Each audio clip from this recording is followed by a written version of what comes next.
Good morning everyone, कैसे हैं आप सभी। I hope all are very good. तो इस वीडियो में हम बात करेंगे जो एचपी हिमाचल प्रदेश का जो भी जेबीटी का जो एंट्रेंस एग्जाम हुआ 18 को संडे को। तो उसमें जो भी मैथ्स के जो भी क्वेश्चन थे उनको हम डिस्कस करेंगे। पिछले वीडियो में जैसे हमने जीके वाले पोर्शन को कवर किया था, इस वीडियो में हम जो भी मैथ्स वाला पोर्शन है उसको हम कवर करेंगे। काफ़ी अच्छे क्वेश्चन है, काफ़ी इंटरेस्टिंग है और काफ़ी ईजी भी है। तो चलिए स्टार्ट करते हैं। एक क्वेश्चन यहाँ पे पूछा गया था, आप यहाँ पे देख सकते हैं, एक ठोस अर्धगोले का कुल पृष्ठीय क्षेत्रफल, इंग्लिश में भी साथ में लिखा है, total surface area of solid hemisphere. ठीक है, हेमिस्फीयर मतलब कि आधा गोला है। ठीक है, और ठोस लिखा है मतलब कि पूरा अंदर से वो भरी है। ठीक है, अंदर से भी वो बिल्कुल फुलफिल है। ठीक है, अंदर से बिल्कुल फुलफिल है। अगर अंदर से फुलफिल नहीं हुआ तो इसका मतलब वो सर्कल होगा। सो सर्कल का तो आपको पता है पाई आर स्क्वायर जो उसका क्षेत्रफल होता है।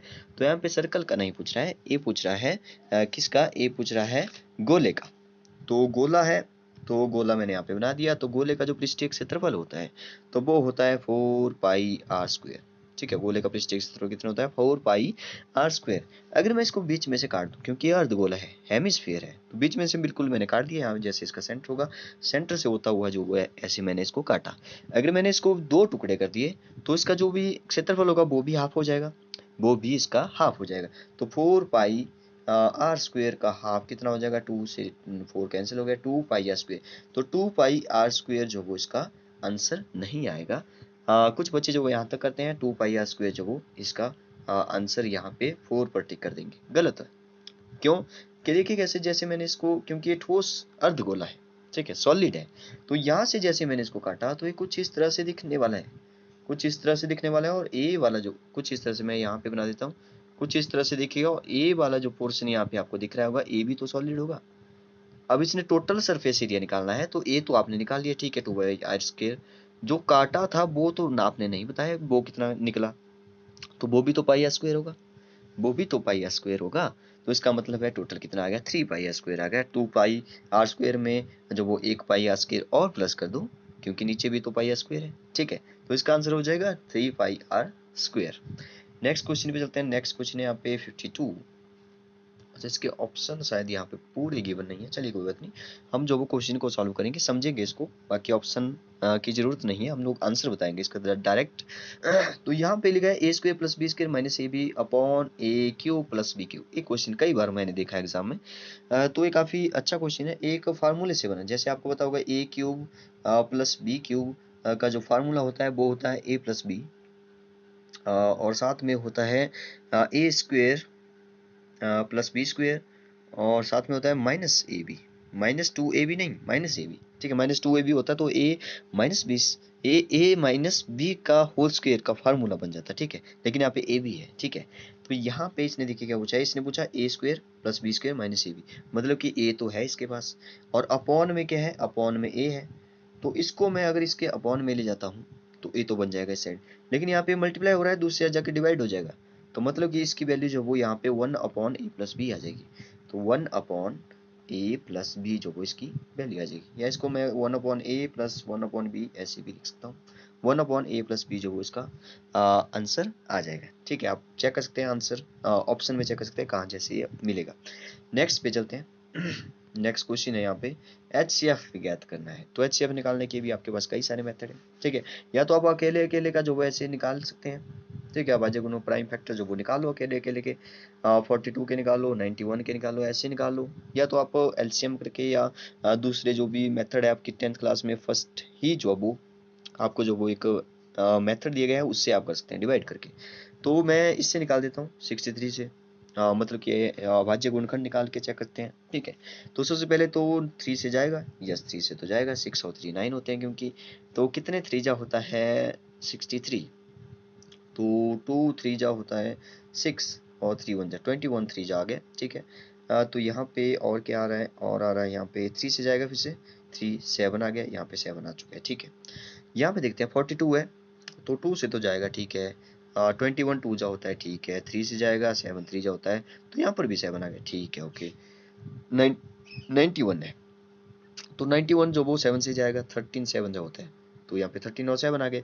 यहाँ पे आप चेक कर सकते हैं कि कॉमन कौन कौन है। कॉमन जो भी यहाँ पे देखिए 7 7 7, सबसे बड़ा जो भी कॉमन है वो 7 ही है। हाईएस्ट कॉमन कौन सा है, 7 है। हाईएस्ट कॉमन फैक्टर कौन सा निकला, 7 निकला। काफी अच्छा क्वेश्चन था। समानांतर श्रेणी ए भी आपको 10th क्लास में जो वो मिलेगा मैथ्स में।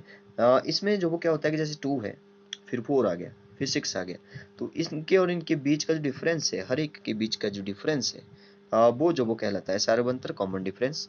तो यहाँ पे इसने बोला अगला पद क्या होगा। अब देखिए इससे अगला निकालने के लिए क्या करना पड़ेगा, 6 से अगला निकालना है, तो जो भी कॉमन डिफरेंस है और उसको जो प्लस कर दो कॉमन डिफरेंस को, 6 प्लस कॉमन डिफरेंस। अगर हमें कॉमन डिफरेंस का पता चला तो आप अगला भी निकाल सकते हो, ठीक है। तो कॉमन डिफरेंस निकालना है। अजी देखिए कॉमन डिफरेंस कैसे निकलता है, ए कोई ये पी है, जैसे मान लो 2 4 6, तो 4 में से 2 माइनस किया 2 और 6 में से 4 माइनस किया 2, तो है तो कॉमन डिफरेंस। निकाला कैसे, दूसरे को पहले से माइनस किया या तीसरे को दूसरे से माइनस करेंगे, मतलब कि A2 को A1 से माइनस करना है। A2 मान लिया मैंने दूसरे को या आप जब पढ़ोगे 10th में, तो वहाँ पे T1 या T2 भी आपको मिलेगा, ठीक है। तो इसको A1 मान लिया, इसको A2 मान लिया, तो क्यों ना मैं इसको जो इसके साथ माइनस कर देता हूँ। -1 -5, माइनस माइनस यहाँ पे जो वो प्लस हो जाता है, यहाँ पे जो वो -1 + 5 जो कितना हो जाएगा, ए हो जाएगा शायद 4, ठीक है। चलिए इसको कन्फर्म करने के लिए इसको भी चेक कर लेते हैं, ठीक है। तो 7 में से 3 माइनस हुआ, क्योंकि हमने जो वो अगले वाले से पिछले वाले को माइनस करना है। 7 में से 3 4, तो मतलब कि 4 ही कॉमन डिफरेंस आ रहा है। अब देखिए, अब सुनिए, फर्स्ट सेकंड टर्म है, थर्ड है, फिर फोर्थ है, अगला जो वो फिफ्थ होगा। अगला फिफ्थ होगा तो इसमें जो वो कॉमन डिफरेंस प्लस करिए, 7 और 4 कितने होते हैं, 11 होते हैं। तो 11 आपको जो वो ऑप्शन में यहाँ पे मिल जाएगा, 11 is the right option, yes last में जो आपको दिख रहा होगा। नेक्स्ट देखते हैं, दो समरूप त्रिभुजों की भुजाएं, दो समरूप त्रिभुजों की भुजाएं जो 2:3 के अनुपात में है। इस त्रिभुजों के क्षेत्रफल का अनुपात, ये भी आपको 10th क्लास, मतलब कि मैक्सिमम क्वेश्चन जो वो 10th क्लास से लिए गए हैं। तो 10th तो आपने की है तो अच्छे से पढ़ा होगा आपने, ठीक है। तो यहाँ पे समरूप के बारे में आपको पता होना चाहिए। जब दो त्रिभुज जो वो देखिए क्या बोल रहा है क्वेश्चन में, क्वेश्चन में एक्चुअल में पूछा है कि एक दो समरूप त्रिभुज हैं। समरूप का मतलब एक जैसी दिखाई देती है, एक जैसा रूप है उनका, हो सकता है बड़ी या छोटी हो, बड़ी छोटी होंगी क्योंकि अनुपात क्या है इनका, 2 है, एक की 2 है और एक का अनुपात 3 है, भुजाओं का अनुपात, ठीक है। इसने पूछा इनके जब क्षेत्रफल निकालेंगे तो अनुपात कितना होगा, तो काफी अच्छा क्वेश्चन है।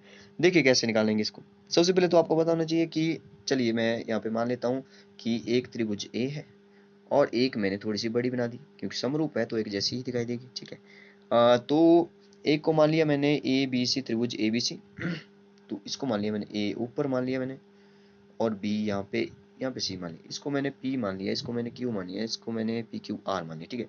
तो यहाँ पे गिवन है कि त्रिभुज ए बी सी जो है वो समरूप है। समरूप का सिंबल आप देख सकते हैं ऐसे होगा। तो ये जो वो त्रिभुज पी क्यू आर के जो वो समरूप है, ठीक है, समरूप है। तो अच्छा समरूप होंगी तो हमारे पास दो कंडीशन पता है मुझे, ठीक है, कि इनकी संगत भुजाओं का अनुपात बराबर होगा। इनकी संगत भुजाओं का जो अनुपात होगा वो बिल्कुल बराबर होगा।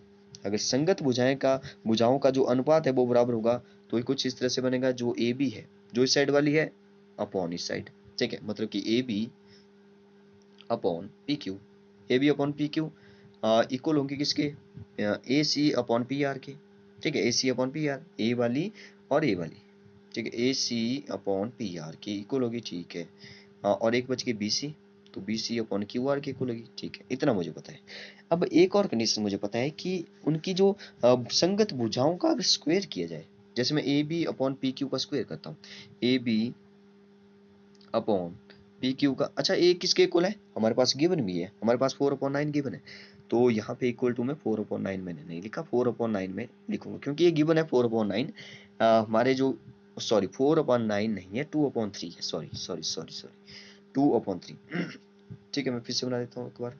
ये जो हमारे पास दो त्रिभुज हैं, हमारे पास क्या निकला, A B upon P Q निकला, और निकला था A C upon P R निकला था, और इक्वल टू में B C upon Q R निकला था। इन सभी भुजाओं का अनुपात जो होगा वो जो वो यहाँ पे गिवन है कि 4/9 है, 4:9, 4/9, ठीक है। तो यहाँ पे एक और मुझे पता है कि अगर उनका स्क्वायर कर दी जाए, जैसे मैं ए बी और पी क्यू है तो सभी का अनुपात बराबर है 4/9, इसका स्क्वायर किया जाए तो ए आता है area of A B C upon area of P Q R. मतलब कि मैंने सिंपली क्या करना था, मैंने जो वो सिंपली ए किसके इक्वल होता है, ए दोनों के एरिया के अनुपात के इक्वल होता है। तो अब मैंने सिंपली इसका स्क्वायर करना था, ज़्यादा कुछ नहीं करना था, मैंने सिंपली इसका स्क्वायर करना था। जब इसको निकालेंगे, देखिए एरिया अपॉन एरिया है, मतलब कि इनका अनुपात जो वो निकल चुका है। देखिए यहाँ पे area of A B C और area of P Q R, ठीक है, इसी को तो अनुपात बोलते हैं।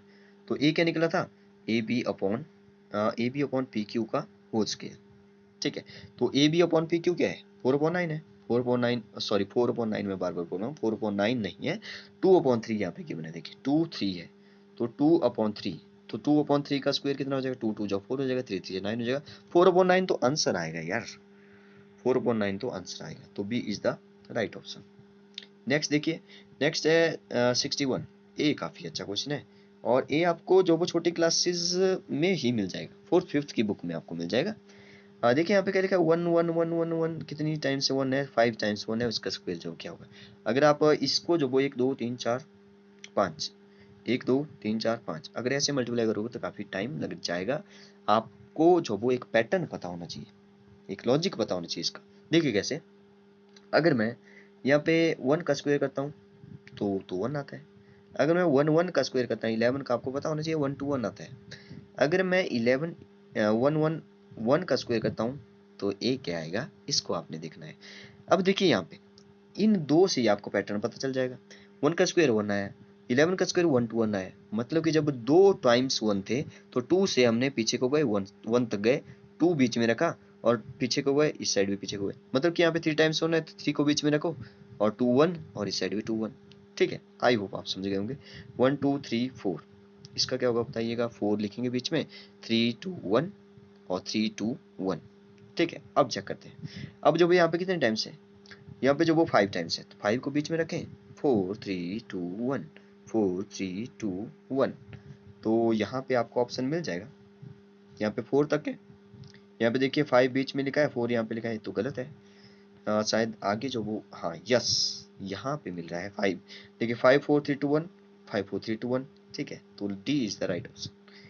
एक और क्वेश्चन यहाँ पे शंकु वाला क्वेश्चन है, शंकु मतलब कि कोन, CONE वाला कोन।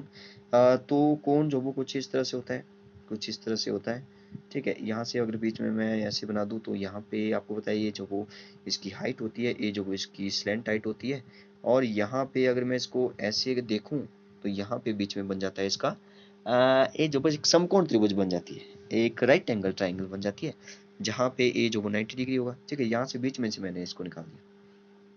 अब देखिए क्वेश्चन में क्या लिखा है, तीरे की ऊंचाई निकालनी है, ए है इसकी स्लैंट हाइट, तीरे की ऊंचाई स्लैंट हाइट, ठीक है। यदि इसकी ऊंचाई, तो ऊंचाई गिवन है 4 सेंटीमीटर, और व्यास कितना है, अब देखिए व्यास दिया है, व्यास मतलब ये पूरा दिया है यहाँ से यहाँ तक, ये पूरा दिया है यहाँ से यहाँ तक 6 है, तो हमें व्यास नहीं चाहिए, हमें जो वो इसकी त्रिज्या चाहिए। तो व्यास का हाफ जो वो त्रिज्या होती है, 6 का हाफ जो वो 3 होता है, तो मतलब ये 3 निकला। और एक 4 है, 3 और 4 को जब हम सॉल्व करेंगे तो यहाँ पे हमारी जो भी हाइपोटेन्यूज है वो निकल जाएगा। चलिए निकाल लेते हैं।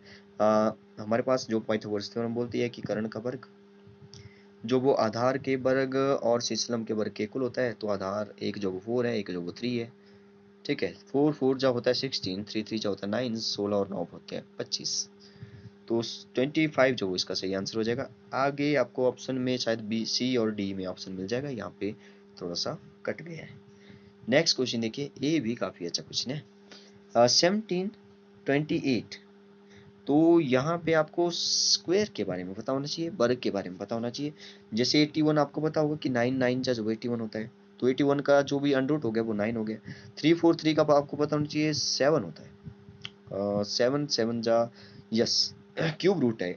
जहाँ पे जैसे यहाँ पे 3 लिखा है तो ये क्यूब रूट है, यहाँ पे कुछ भी नहीं लिखा है तो यहाँ पे 2 ही होता है, मतलब स्क्वायर रूट ही होगा। जहाँ पे 3 लिखा है वो क्यूब रूट होगा, तो 7 7 जा होता है 49, 49 7 जा आपको शायद 343 मिल जाएगा, 49 7 जा और 6 9 7 जा 63, और 6 आ गया 7 4 जा जो कितना होता है 28 होता है, 29 30 31, सॉरी यस 31 32 33 34, यस 34 343 आ रहा है, ठीक है। मतलब कि हमने नीचे वाले का निकाल लिया, ऊपर वाले चेक करते हैं। तो ऊपर वाले आप देख सकते हैं यहाँ पे शायद 1728 का जो मतलब क्यूब रूट होता है, तो क्यूब रूट क्या होगा इसका, अगर आप करेंगे 12 12 12 12 को 3 टाइम्स मल्टीप्लाई, 12 जो होता है 144, 144 को 12 से मल्टीप्लाई करेंगे तो आपको 1728 मिल जाएगा। मतलब कि ये 12 का जो वो क्यूब रूट हुआ, तो यहाँ पे 12 लिख देंगे। अब 784 का चेक करते हैं, 784 का शायद हो जाएगा, 784 देखिए 25 जो होता है 625, तो 628 और 27 7 7 जो वो नहीं होगा, 7 7 नहीं 7 7 जा नहीं आ रहा है, यस 8 8 जो होता है 64, तो यहाँ पे 4 हमें मिल जाएगा, यस 28 28 जो होता है 28 को 28 के साथ ही मल्टीप्लाई करेंगे तो आपको मिल जाएगा 784। मतलब कि ये जो है 28 का है, तो इसको मैं ऐसे लिख सकता हूँ क्या, इसकी जगह जो मैंने 12 लिख दिया, प्लस जो वो यहाँ पे मैंने 28 लिख दिया, प्लस जो मैं 10 लिख दूंगा जो कि पहले से ही है। 81 होता है 9 का, और यहाँ पे 343 होता है 7 का। इसको सॉल्व करेंगे आपका आंसर निकल जाएगा। चलिए सॉल्व करते हैं। यहाँ पे 28 और 10 हो गए 38, 38 और 40 50 आ गए, 50 अपॉन, फिर से चेक करते हैं, फिर से एक बार चेक करते हैं। 28 और 10 हो गया 38, 38 और 2 हो गया 39, 40, 40 और 10 मतलब कि 38 और 12 होता है 50, तो मैंने 50 लिख लिया ऊपर। नीचे जो वो 9 में 7 माइनस 2, 9 में से 10 माइनस 2, 9 में से 7 माइनस 2, 50 का हाफ बोल रहा है तो 25 होगा। Yes 25 is the right answer. Next question पे चलते हैं। नेक्स्ट क्वेश्चन है यहाँ पे, एक चतुर्भुज जिसकी सभी भुजाएं बराबर हो। अच्छा क्वेश्चन है। तो इसमें जो वो आपको पता होना चाहिए था कि समलंब क्या होते हैं, ट्रेपेजियम क्या होती है, और वर्ग के बारे में तो शायद आपको पता होगा। समचतुर्भुज, रोम्बस क्या होते हैं, और आयत तो आपको पता ही है, ठीक है। तो देखिए इसका आंसर जो वो क्या हो जाएगा। देखिए आयत की तो आमने सामने वाली ही बराबर होती है, ठीक है। एक आयत, एक वर्ग जो वो आयत हो सकता है, लेकिन एक आयत वर्ग नहीं हो सकती। तो यहाँ पे आयत और वर्ग जो बिल्कुल डिफरेंट है। यहाँ पे इसने बोला कि सभी भुजाएं बराबर है, तो आयत की आमने सामने की ही बराबर होती है, ठीक है। तो यहाँ पे आयत तो नहीं हो सकता। नेक्स्ट है यहाँ पे रोम्बस। रोम्बस क्या होता है, रोम्बस की सभी भुजाएं तो बराबर होती है, लेकिन इसने सेकंड कंडीशन में बोला है कि आपस में जो वो 90 डिग्री के कोण बनाते हैं। तो रोम्बस को अगर हम देखेंगे तो ये यहाँ पे जो वो 90 डिग्री का एंगल जो वो बीच में नहीं बनता है, ठीक है। तो जब विकर्ण हम लोग काटेंगे आपस में तो वो भी 90 डिग्री का कोण नहीं बनाएगा, तो समचतुर्भुज भी इसका आंसर जो वो नहीं होगा। समलंब में क्या होता है, समलंब में जो वो दो समानांतर रेखाएं होती है, जैसे तो दो समानांतर हो गए, बाकियों का पता नहीं, बाकी कुछ इस तरह से भी हो सकता है, बाकी कुछ इस तरह से भी हो सकता है, और इस तरह से भी हो सकता है, ठीक है। तो इसमें भी अगर काटेंगे तो 90 डिग्री, तो बीच में विकर्ण क्या होते हैं, विकर्ण कुछ इस तरह से होते हैं, ए वाले इसके विकर्ण है। विकर्ण का मतलब होता है डायगोनल। तो यहाँ पे पूछ रहा है कि 90 डिग्री का एंगल बन रहा है या नहीं बन रहा है, तो ए बनेगा सिर्फ वर्ग में, स्क्वायर में, क्योंकि स्क्वायर की सभी साइड भी इक्वल होती है, बीच में भी 90 डिग्री का एंगल होता है, और जब हम बीच में से ऐसे खींचेंगे तो यहाँ पे 90, यहाँ पे 90, यहाँ पे 90, जहां मर्जी देखो 90 भी ही बनेगा। तो इसका सही आंसर हो जाएगा स्क्वायर, वर्ग जो इसका सही आंसर हो जाएगा। नेक्स्ट है 65, 65 जो यहाँ पे आधा ही दिखाई दे रहा है। चलिए इसको देखते हैं, चेक करते हैं। ए भी 10th क्लास से ही लिया गया है, एपी अर्थमेटिक प्रोग्रेशन। यदि किसी एपी का पहला पद गिवन है, डिफरेंस भी गिवन है, कॉमन डिफरेंस एन भी गिवन है, तो A7 ज्ञात कीजिए। A7 का यहाँ पे शायद मतलब है, A7 का मतलब है कि 7 जितने भी पद होंगे, 7 जितने भी अंक होंगे, जितने भी यहाँ पे टर्म्स होगी, उनको प्लस करके आप बताइए। कई बार A7 होता है, अच्छा A7 नहीं है यहाँ पे, यस मतलब कि 7वां अंक आपने निकालना है, 7वां निकालना है। अगर प्लस करने को बोला होता तो S7 होना था, ठीक है। तो मतलब कि यहाँ पे, क्योंकि यहाँ पे ऑप्शन नहीं है तो मैं यहाँ पे चेक नहीं कर पा रहा हूँ ढंग से कि पूछा गया है एक्चुअल में, ठीक है। कोई बात नहीं, हम लोग जो वो 7वां पद निकाल लेते हैं यहाँ पे। तो AP का पहला पद है 17, तो D कितना है 5 है, N जो वो कितना है 7 है। तो देखिए हमारे पास एक फार्मूला है AN का, A प्लस N-1 और साथ में होता है D, ठीक है। तो इसमें पुट करेंगे तो आपका आंसर निकल जाएगा। देखिए कैसे, A7 निकालना है, मतलब n की जगह 7 पुट कर दो। A है हमारे पास 17 प्लस 7 - 1 कितना हो गया, 6 हो गया, 6 ही मैंने डायरेक्ट लिख लिया यहाँ पे 6। D कितना है, D है 5। तो 17 प्लस 6 और 5 कितना होता है, 6 5 जा कितना होता है, 6 5 जा 30, और यहाँ पे हो गया 30 प्लस 17, ये हो जाएगा सर 47। यस 30 प्लस 17 जो वो 47 हो जाएगा। हाँ फर्स्ट ही ऑप्शन हमें हमारा राइट है, ठीक है। 47 जो वो इज द राइट आंसर। अच्छा कुछ एक दो क्वेश्चन जो वो और बच गए हैं, उनको भी हम डिस्कस कर लेंगे। काफ़ी क्वेश्चन हमने वैसे इसके डिस्कस कर ही लिए हैं। नेक्स्ट जो वीडियो होगी जिसमें हम इंग्लिश डिस्कस करेंगे, उसमें साथ साथ में वो जो बचे हैं वो भी हम डिस्कस कर लेंगे। Okay, thank you and have a nice day.